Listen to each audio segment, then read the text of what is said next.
Ya, gue balik lagi sekarang dari rumah. DPI work from home, jadi DPI tetap berjalan. Konsepnya gue akan menjawab beberapa pertanyaan. Di sini ada 3 pertanyaan yang akan gue jawab. Salah satu pertanyaan adalah apakah Bruno Fernandes layak menjadi Player of the Month bulan Februari. Kalau kita melihat memang sudah lama pemain MU nggak jadi Player of the Month, karena kita tahu bahwa MU salah satu tim Big Six yang terseok-seok. Dan dengan hadirnya Bruno Fernandes, jelas di luar skor ya. Kalau dari skor sih, dari 11 pertandingan tidak terkalahkan, 6 lawan non Premier League, 5 lawan Premier League, kalau nggak salah 2 kali seri, Everton, Wolves kalau nggak salah. Tapi di luar skor dan lain-lain, yang jelas Bruno memang memiliki kualitas. Dalam arti begini, gue udah beratusan kali bilang bahwa, dan semua orang pun juga bisa ngelihat bahwa yang menjadi masalah di MU adalah kreativitas. Oke? Pada saat mereka masuk ke sepertiga lapangan di area lawan, mereka nggak bisa meng-create peluang. Mata sudah bukan mata yang kita kenal, Juan Mata, maka dari itu juga jarang dipakai, dan mainnya bisa bilang ya sedikit mengecewakan.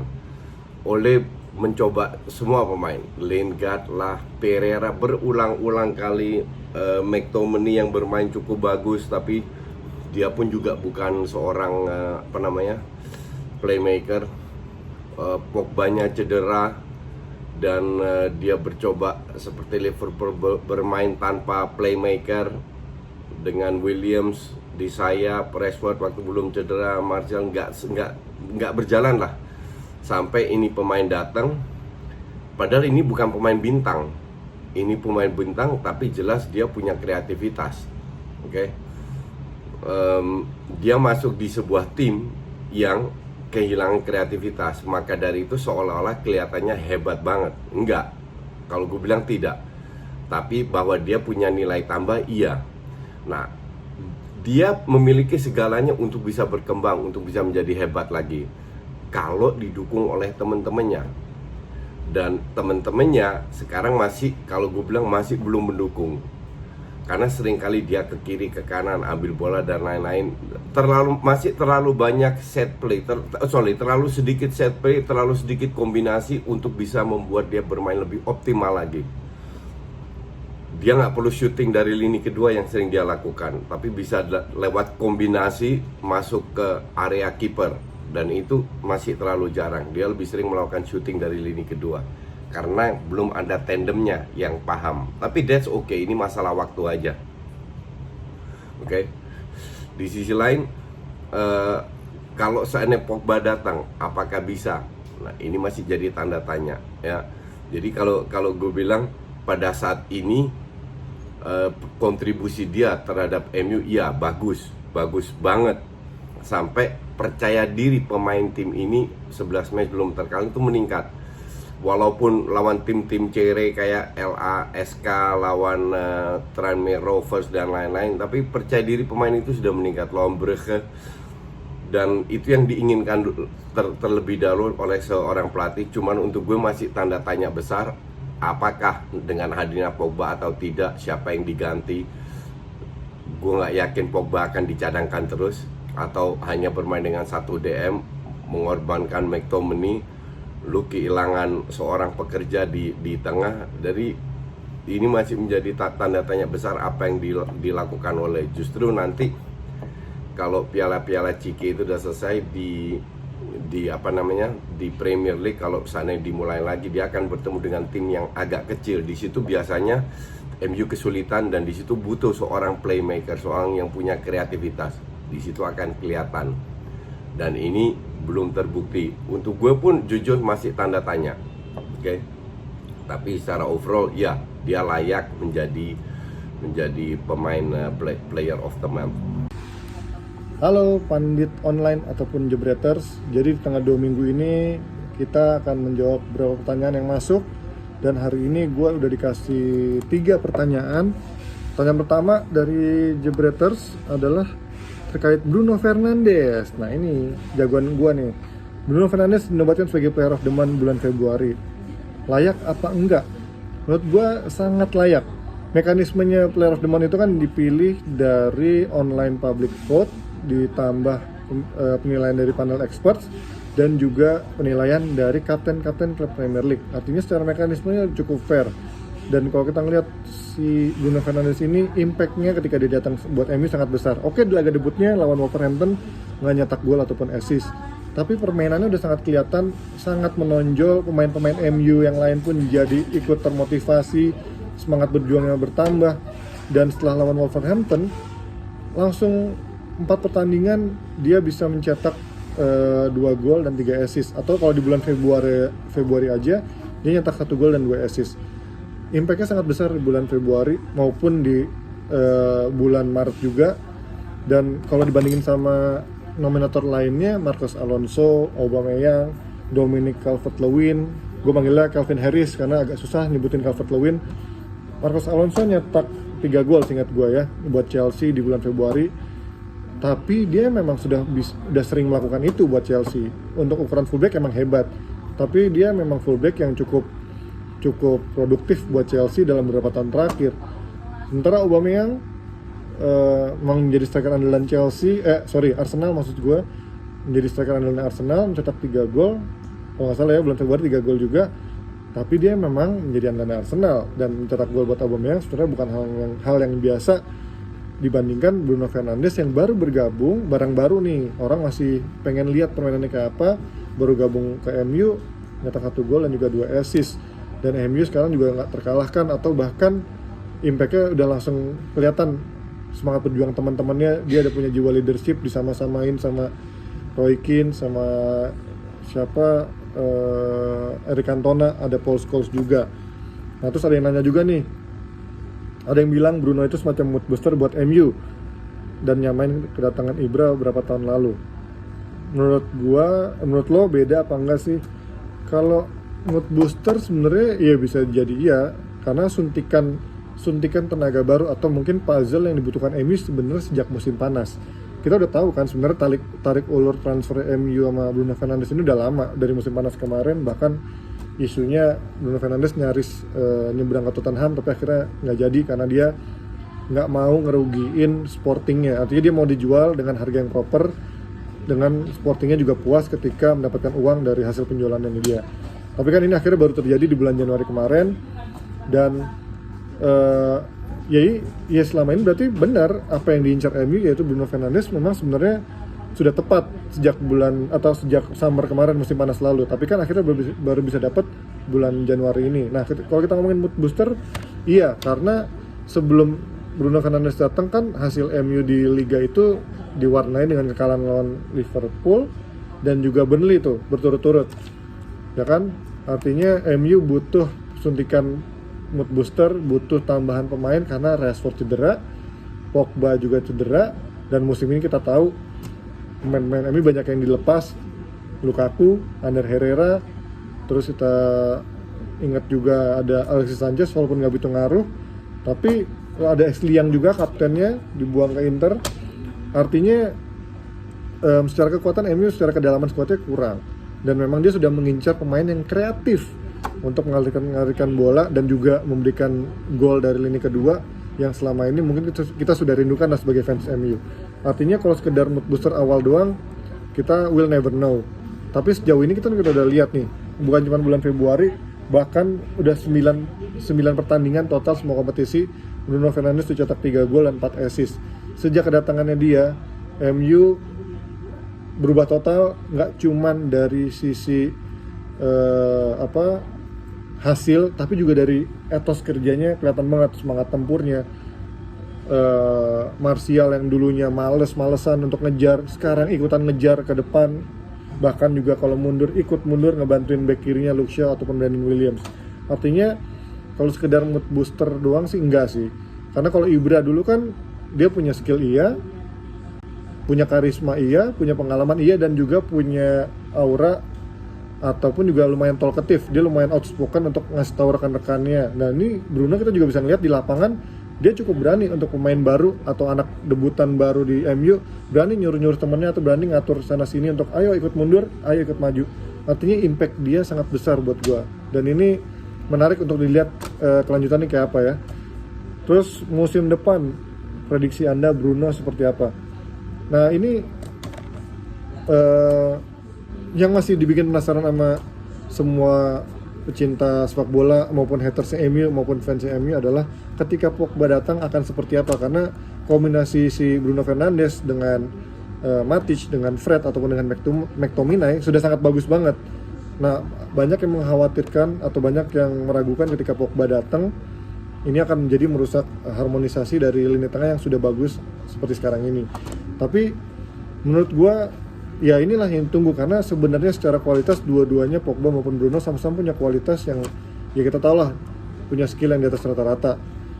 Ya kalau Bruno mungkin belum bisa dibilang bintang banget, tapi on proses. Kalau Pogba sudah melahirkan Piala Dunia, orang sudah bisa menyebut dia world class player. Cuman di MU ini kan selalu kualitasnya susah ya, karena dia cara mainnya beda dan banyak yang bilang di teman-temannya di MU ini nggak ada yang memprovide untuk dia juga bermain leluasa. Beda sama kalau dia waktu main di Juventus atau sama timnas Prancis kemarin juara dunia. Nah artinya dengan adanya Pogba sih menurut gua ya Pogba kerjanya akan lebih ringan untuk membantu kreativitas serangan, karena di Prancis itu dia nggak cuma ngebantu serangan tapi juga menjadi penyeimbang di lini tengah, transisi, ikut bertahan juga karena badannya gede, juga bisa nekel, fisiknya juga kuat. Artinya menurut gua potensi untuk kerjasamanya itu akan sangat besar. Kita lihatlah dulu, mungkin orang banyak yang juga bilang Lampard sama Gerrard sama-sama gelandang terbaik di Inggris, tapi ketika disatukan timnas Inggris nggak pernah bisa main segitu mewahnya. Nah menurut gua ketika Bruno Fernandes dan Pogba ini digabungkan ada potensi seperti itu, tapi ketika memang ternyata Ole bisa memadukan mereka dengan pemain-pemain yang tepat, ditemani sama McTominay atau ditemani sama Fred ataupun juga Matic, ya, ketika mereka bisa bersinergi, ini akan menjadi kombinasi yang sangat mematikan. Tapi dengan catatan, MU juga menambah lini serang di musim depan, nggak cuman Rashford ataupun Martial. Nah, kalau ngomongin orang soal Bruno Fernandes, apakah Bruno bisa membuat satu pemain bisa membuat MU seperti itu jadi bagus semua? Menurut gua bukan cuma Bruno sebenarnya, karena di tangan Ole beberapa pemain yang tadinya angin-anginan atau underperform, kita sebut aja Matic oke lah, dia kualitasnya orang pengalamannya udah ada sama Chelsea di sana, terus pindah ke MU juga sempat bagus di awal, tapi kan kemarin udah sempat jadi cadangan. Banyak yang mengkritik dia lamban untuk bertahan, terus juga berapa kali blunder. Tapi di tangan Ole sekarang dia udah mulai naik lagi dan jadi pemain utama lagi, dan bahkan mainnya sangat bagus, tenang, memberikan ketenangan dan juga permainan yang cukup taktis ya. Terus kalau kita lihat juga ada Brandon Williams di sana, sekarang makin jadi bagus walaupun usia masih 19 tahun, sangat muda banget. Luke Shaw juga dulu dibilang potensinya sangat bagus, back kiri terbaik Inggris lah, asli lah. Cuman kan diganggu cedera, bahkan di era Mourinho sempat ya ibaratnya digas lah dia untuk bisa bermain, dipecut untuk lebih bagus, tapi akhirnya dicadangkan sama Ashley Young lah. Tapi di tangan Ole dia sekarang bisa bertransformasi, nggak cuma jadi back kiri tapi bahkan juga jadi back tengah ketika memasang 3 center back atau bermain dengan 5-3-2. Artinya ketika orang bilang mengandalkan Bruno Fernandes sendirian, menurut gue sih nggak tepat, karena selain Bruno pemain-pemain lain juga udah bisa mulai memprovide kekuatan yang bagus untuk MU sekarang. Terus masuk ke pertanyaan kedua. Pertanyaan kedua dari Jebreter Ricky.A_87. Oke. Dia bertanya, minta pembahasan soal Piala Dunia, Piala Eropa atau Champions yang berhubungan dengan Euro yang pasti diundur. Kayak gue mau bahas Euro dulu ya. Jadi gini, Euro itu sejarahnya kan cukup panjang. Kalau lu lihat baru-baru aja dimainkan dengan 20 tim. Dulu kan cuma 16. kalau nggak salah 8 tahun 88 waktu Belanda juara Eropa, mereka bermain di grup, fase grup 3 match, langsung yang lolos hanya juara grup, masuk ke semifinal, terus ke final. Itulah Euro yang untuk gue paling mengesankan, karena bermain satu di Jerman itu kan musuh bebuyutan, terus lu bisa juara di Jerman, itu double kesenangannya. Karena waktu itu juga dipegang oleh Rinus Michels, dan Belanda memiliki generasi yang luar biasa ya, terbukti pemain kayak Ruud Gullit, Frank Rijkaard, dan Marco van Basten pindah ke AC Milan. Terus ada Jan Wouters, DM, Vandenberg, Van het Schip, Barry van Arle kiri, kanan siapa ya? Ya, dalam arti banyak pemain hebat lah yang di dalam dan membuat Belanda layak menjadi juara Eropa. Itu untuk gue sih sangat mengesankan, satu kalinya setelah mereka 74-78 masuk final di Piala Dunia. Dan ini mengesankan dalam arti ini sebuah bonus lah untuk kita, ini sebuah bonus bahwa bermain bagus, bermain indah itu punya dasar. Kalau lu bermain sesuai dengan filosofi lu, dengan dasar lu, hadiah itu akan datang sendiri. Kalau orang bilang ya juara tanpa mahkota ya, tapi berapa negara sih yang bisa masuk ke 3 kali masuk final di Piala Dunia? Coba lu sebut. Nggak banyak. Dan orang mungkin lupa, dibandingkan dengan Jerman penduduknya 85 juta dan pemain bolanya yang terdaftar itu paling banyak di dunia. Italia 60-an, Spanyol demikian, Prancis sekitar itu, Belanda cuma 16 juta. Pemain bolanya itu cuma 3-4 juta. Oke, jadi kalau lu bisa membuat sebuah tim berdasarkan sebuah filosofi yang dilatih dari usia dini. Kalau lu tahu ya, gue pernah main di SSB di Belanda 5 tahunan kalau nggak salah. Itu semua SSB bermain dengan 4-3-3, nggak ada yang lain, hanya 4-3-3. Dan kita juga nggak menghalalkan segalanya untuk menang, yang penting mempertahankan filosofi. Itu dari dulu sudah dipertahankan, sampai ke youth-nya di klub profesional, sampai profesional, sampai ke timnas, sampai bahkan sekarang. Kalau orang bilang 4-2-3-1, 4-2-3-1 itu hanya variasi dari 4-3-3. Bedanya 4-2-3-1 itu bermain dengan 2 DM. 4-3-3 bisa 2 DM, bisa 1 DM. Ini cuma variasi aja. Jadi semua kembali lagi ke 4-3-3 ya. Jadi soal Piala Eropa yang paling mengesankan untuk gue ya Euro 88. Nah, setelah ini kita pertanyaan kedua ya. Dari Ricky A87. Ricky ini minta pembahasan soal Piala Dunia, Piala Eropa atau Piala Champion, menghubungkan sama Euro yang diundur ke 2021. Oke. Kalau Euro ini dia nanya, mungkin Euro aja kali ya. Euro kan ini memang udah mundur ke tahun depan. Ini sih, tapi sebelumnya Euro itu yang paling berkesan menurut gua adalah, dia nanya nih Euro yang paling berkesan buat gua. Menurut gua Euro itu 2000. Kenapa? Karena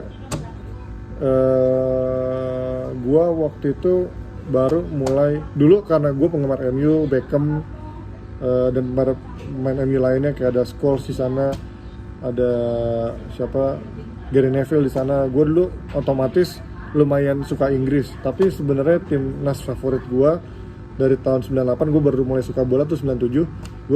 Timnas favorit gue dari dulu ada sebenarnya Prancis, karena dulu gue ngeliat permainan Zidane, Thierry Henry, itu langsung suka dari waktu Piala Dunia pertama yang gue tonton adalah 98. Jadi gue ngejagoin timnas Prancis, dan kebetulan di tuan rumah dia juara dunia.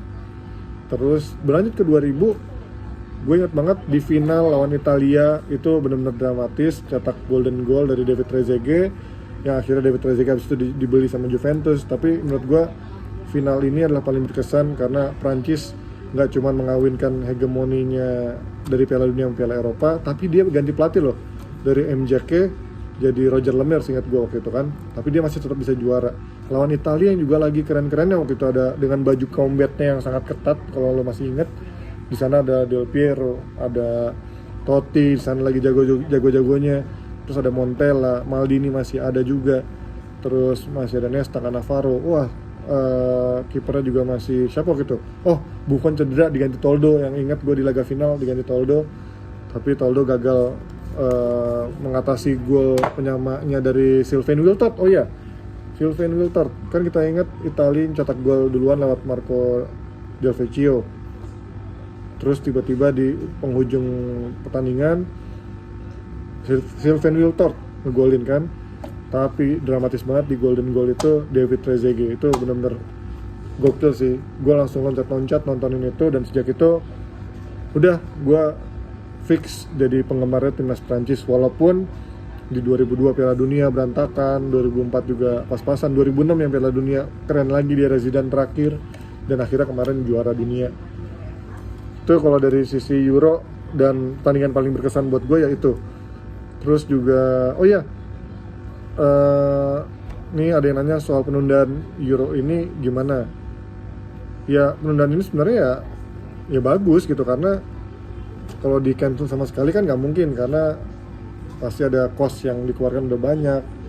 Terus juga ini ajang yang paling bergengsi yang harusnya emang harus dilaksanakan.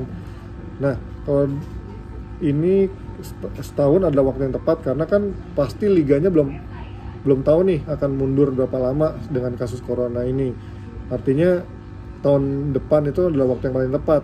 Kemarin gue sempat dengar Coach Justin bilang diundur ke winter, tapi kan winter juga masih risky ketika ntar ada liga bergulir lagi. Nah kalau tahun depan itu menurut gue udah paling tepat lah, karena lagi nggak ada tahun ini kan, Piala Dunia juga masih 2022. Terus juga yang positif adalah buat kesempatan buat para pemain yang cedera.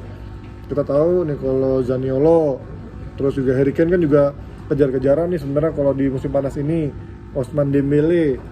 Dan kesempatan buat para pemain yang musim ini tampilnya masih amburadul atau mulai nggak dapat kesempatan main di timnya sementara dia ngincar tempat di timnas.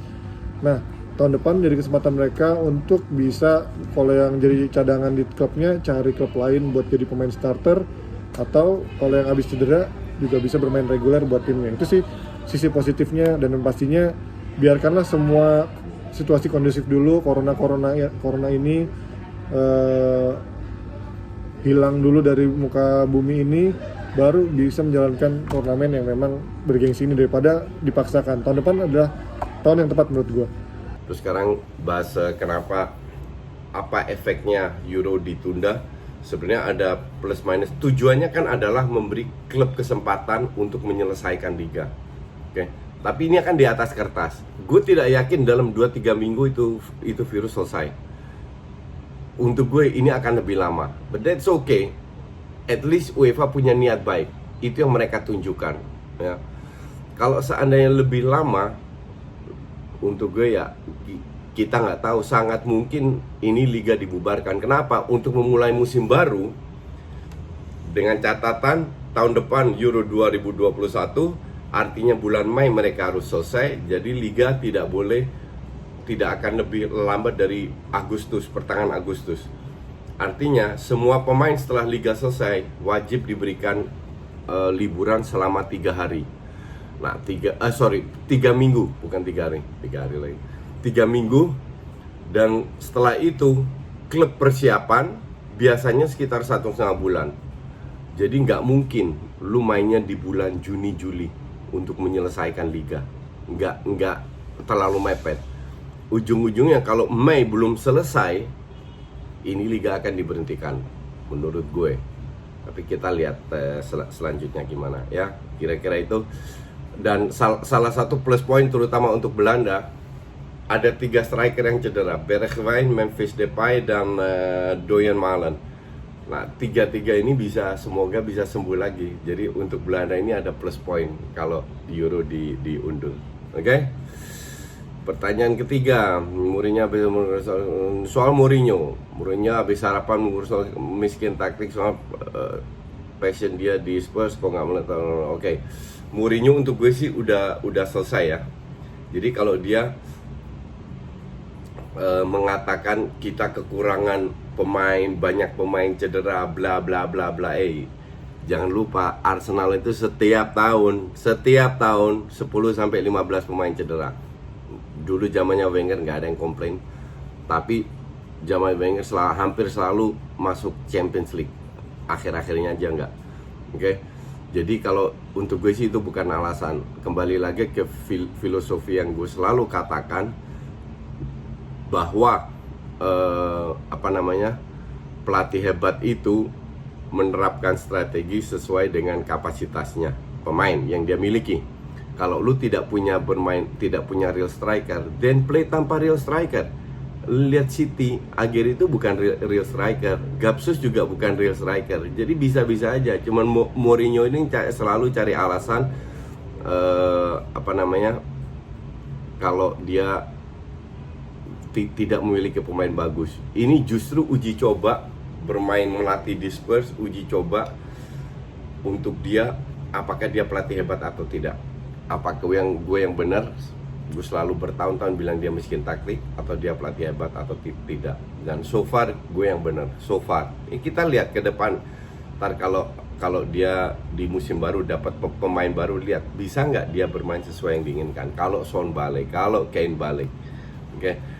Kalau orang bilang, iya dia pelatih hebat karena menang trofi di Madrid, kan gue bilang, dia selama di Madrid, gue masih inget banget kalau di Madrid, dia itu mainnya itu old school dan banci, selalu bermain dengan 2 DM. Pada saat ketinggalan dia masukin Kakak. Gue masih inget banget tuh, Kakak selalu dimasukin dan selalu bisa nguber, hampir selalu bisa nguber. Pertanyaan gue adalah, kenapa lu nggak mainin Kakak dari awal dengan bermain 1 DM? Itu aja. Nah, emang ini pelatih ya katro kalau gue bilang. Jadi trofi yang dia raih dengan Inter ya, lu lihat aja pemain Inter kayak Wesley Sneijder itu layak dinobatkan menjadi pemain terbaik di dunia. Dia menangkan segalanya di 2010 itu. Terus orang bilang Porto kan bukan, dengerin. Dulu itu nggak ada sosmed, media itu sangat terbatas, ya. Jadi kalau orang tidak memblow up Porto, bukan karena mereka tidak hebat, karena medianya aja masih terbatas. Tapi pemainnya hebat, terbukti. Lu googling deh siapa aja yang main. Dari Deco, Carvalho, kipernya ke Barcelona, macam-macam. Itu 75% itu pemain hebat semua. Cuman waktu di saatnya belum kelihatan. Sama kayak Ajax tahun 95 waktu juara Champions League. Orang juga belum kelihatan. Ajax ini siapa pemainnya? Apakah dibilang Ajax bermain dengan pemain nggak terkenal, nggak hebat? Enggak, ini pemain hebat semua. Tahu siapa pemainnya? Clarence Seedorf, Edgar Davids, Patrick Kluivert, Jari Litmanen, Edwin van der Sar, Mark Overmars. Jadi emang udah hebat semua, cuman belum terblow up aja.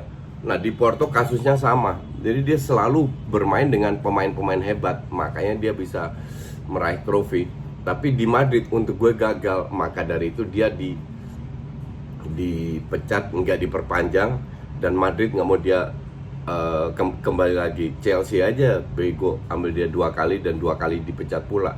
Nah setelah Chelsea, Madrid, Inter, dia udah, orang udah tahu pelatih ini seperti apa, jobless. Akhirnya dia ambil job Spurs yang dulu dia jelas-jelas tolak, gue nggak akan ngelatih Spurs. Oke, tapi klub ini lebih pintar daripada dia, makanya dia nggak dipakai sama sekali, sama kayak Ancelotti. Oke, sementara itu aja dulu dalam sesi ini, kita ketemu di sesi berikutnya. See you Wednesday. Terus pertanyaan ketiga, Mourinho habis harapan ngelihat performanya dia memimpin Spurs yang nggak meletup, nggak gimana gitu, beda sama kayak dulu. Oke, kalau gue sih sebenarnya gimana ya ngeliat Mourinho ini ya, sebenarnya ngelihat Mourinho mengambil Tottenham Hotspur itu udah tanda tanya buat gue, karena Spurs itu merupakan klub yang kita tahu dia oke lah, dia dulu pernah belanja besar, tapi banyak yang bilang juga atau secara track recordnya juga dia terkenal pelit untuk belanja, yang bilang juga atau secara track recordnya juga dia terkenal pelit untuk belanja pemain bintang. Sementara Mourinho terkenal di tim-timnya selalu belanja, kecuali di Portugal ya, di Porto gue jelas nggak ngeliat ada pemain bintang yang dibeli dari luar yang memang mahal. Tapi ketika dia sukses sama Porto, dia pindah ke Chelsea, dia pindah ke Inter, dia pindah ke Real Madrid, itu semuanya belanja pemain-pemain bintang. Nah, ketika dia pindah ke Spurs, artinya kan harusnya manajemen sudah mengetahui cara kerjanya dia seperti apa dan harusnya memang disupport. Tapi kan memang dia masuk di pertengahan dan nggak mungkin dia belanja besar-besaran di musim dingin kemarin. Artinya memang gue lihat sih sekarang dia menjadi proyek coba-coba dia lah sampai akhir musim, atau adjustment dia sampai akhir musim, karena ketika dia berkuar-kuar pun juga nggak mungkin, karena ini tim pertama Bastianini Pochettino. Ketika dilatih Pochettino berapa tahun lalu bagus, bahkan musim lalu di final Liga Champions, tapi kan abis itu hilang total, seolah performa pemainnya dari backnya, kipernya, strikernya anjlok total. Paling Son yang masih bagus, Kane masih angin-anginan tapi cedera juga. Artinya ini adalah pemain-pemain yang udah mungkin motivasinya hilang setelah dibikin baper Liga Champions kemarin final, dan seolah itu menjadi titik tertingginya mereka dan mereka butuh motivasi yang lebih. Nah mungkin Pochettino udah mencapai titik jenuh juga dan akhirnya diganti oleh Mourinho. Nah Mourinho udah mendapatkan pemain-pemain yang menjadi ampasan dari Pochettino. Ya bukan berarti jelek, tapi butuh suntikan dari berbagai sisi, karena kedalaman skuad Pochettino pun kita mengakui di tahun-tahun sebelumnya memang sangat ngepas. Ketika Harry Kane nggak ada, tahun lalu masih bisa disupport oleh Son, tapi kan tahun ini juga Son juga cedera, artinya hanya Lucas Moura, Eric Lamela, mereka berkualitas tapi kan butuh lebih dari kualitas untuk bisa menggabungkan pemain-pemain yang ada. Artinya menurut gue ini menjadi proyek coba-coba Mourinho sampai akhir musim. Kalau memang benar dia dikasih benar-benar keleluasan untuk belanja di musim depan atau musim panas ini oleh pemiliknya, oleh Daniel Levy, ya dia akan bisa memprepare semuanya, karena musim panas ini kan kita tahu dia selalu sangat urgent sama persiapan musim panas sebelum masukin musim, karena dia disitulah dia tahu timnya akan seperti apa, skemanya akan seperti apa. Nah di situ kita akan lihat pemain-pemain yang dibeli dia seperti apa, apakah memang sesuai dengan kebutuhan, pemain bintangnya berkualitas apa enggak. Tapi tanda tanya berikutnya adalah ketika ternyata Spurs nggak ngasih pemain-pemain bintang yang dia incar. Ini akan menjadi buah simalakama buat Mourinho, karena kita tahu ketika dia kalau dibandingin dia waktu sama di Chelsea, dia datang dengan duit Abramovich yang sangat gila-gilaan. Itu sangat gila-gilaan, beli pemain gila-gilaan, Veron, Lampard, siapa lagi, Drogba, terus Robben di sana, Damien Duff zaman dulu di awal-awal, sampai pemain-pemain lainnya yang didatangkan. Terus dia pindah ke Inter Milan, dia bisa beli Eto'o di sana, beli Sneijder, beli Lucio. Artinya dia beli pemain yang memang cukup berkualitas, juga harga cukup tinggi. Dan beda banget sama Spurs, di Liga nggak pernah juara, di kompetisi domestik juga nggak pernah juara. Sementara dia waktu ngelatih Inter itu dia latih dengan keadaan sangat lagi bagus di Liga. Di era Mancini dia juara berturut-turut, tapi harapannya manajemen Inter adalah mendatangkan pelatih yang bisa memberikan Liga Champions, dan akhirnya dia pun bisa memberikan Liga Champions, bahkan treble. Waktu dia datang ke Madrid, dia juga datang dengan kondisi yang Madrid ya sebenarnya lagi nggak begitu hancur, karena di bawah Pellegrini bisa di runner up. Nah di bawah Mourinho kan sebenarnya tinggal butuh suntikan sedikit, dan di bawah Mourinho pun akhirnya bisa juara sekali kan Liga.